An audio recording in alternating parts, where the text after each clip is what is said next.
Hey everyone, and welcome back to Fact or Fiction, where we smash myths and spill truths on topics in queer culture. I'm Rory Hunter, LMFT, LPCC, and today we're talking about the early recovery phenomenon known as the pink cloud. If you've ever been in early recovery or know someone who has, you might have witnessed this. Suddenly, everything feels amazing. Life is beautiful, sobriety is easy, and you're wondering why you didn't quit years ago. And then the cloud fades and reality hits hard. Today, we're sorting fact from fiction by looking at the pink cloud effect, what it is, what causes it, and most importantly, how to prepare for what comes afterwards. Whether you're in recovery yourself, supporting someone who is, or just curious, this video is for you.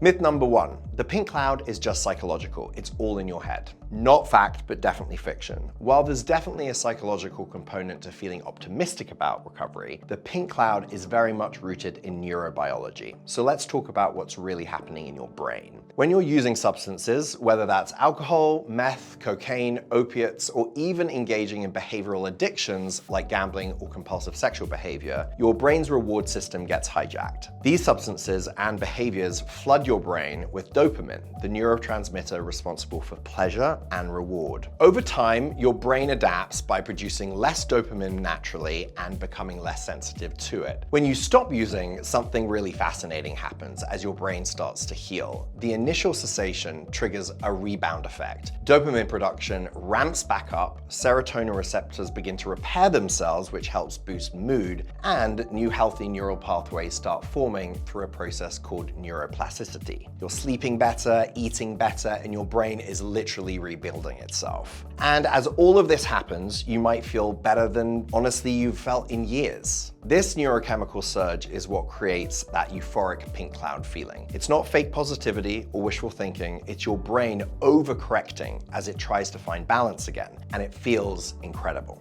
Myth number two, the pink cloud means I'm cured. This is definitely fiction.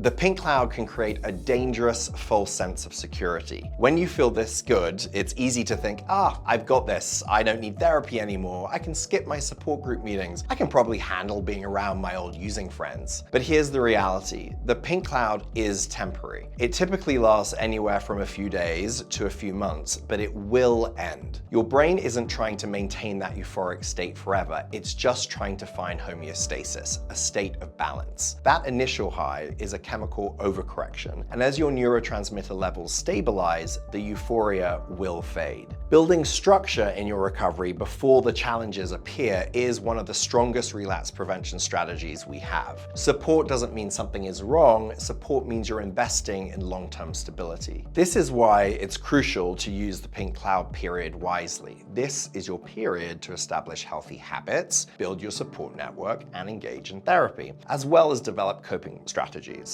Don't coast on the good feelings. Capitalize on them to create sustainable recovery infrastructure. It's important to stress this timeline.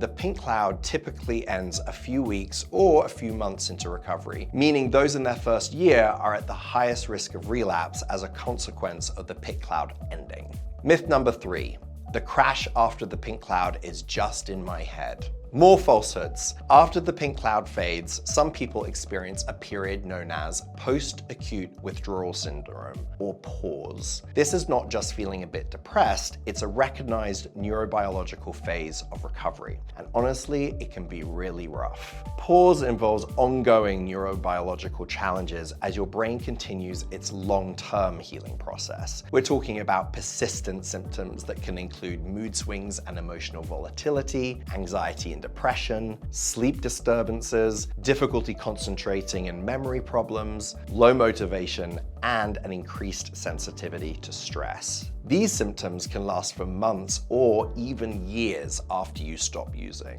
This doesn't mean recovery isn't working. It means your brain is doing the deep and difficult work of rewiring itself back to health. The pink cloud was the easy part. This is where the real transformation happens. And here's what makes that period particularly challenging. The contrast, going from the euphoria of the pink cloud to the grind of PAWS, can feel like a crash. You might think something's wrong, that you're failing at recovery, or that sobriety just isn't worth it. But understanding that this is a normal, expected phase of neurobiological recovery can help you push through it. And as mentioned before, this is all when you are at the highest risk of relapse and need to be engaging all of your recovery resources. Now let's review some facts about why the pink cloud happens in the first place. Number 1, dopamine rebound. After prolonged substance use, the brain's dopamine system is depleted, especially with stimulants like meth and cocaine. When using stops and after the initial acute withdrawal period, dopamine production temporarily spikes as part of the healing process. This creates a natural high. Number 2, serotonin repair. As well as dopamine, serotonin is another neurotransmitter that is involved in producing the euphoric feelings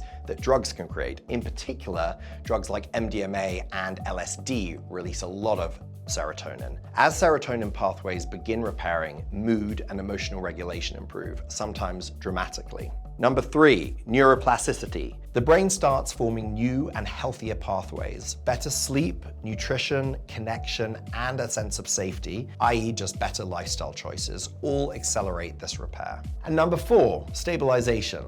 Eventually, the brain reaches its new balance point, and that's when the pink cloud fades and normal emotional range returns. This isn't magic, it's just neuroscience. Recovery is a journey with many ups and many downs, euphoric moments and challenging ones. Understanding the pink cloud helps you prepare for both, and that preparation can make all the difference. If you're in recovery, be gentle with yourself. If you're supporting someone in recovery, share this information with them. Knowledge is power, and in recovery, it can literally save lives. Thanks for watching another episode of Fact or Fiction. If this video helped you, please like, subscribe, and share it with someone who needs to hear it. See you next time.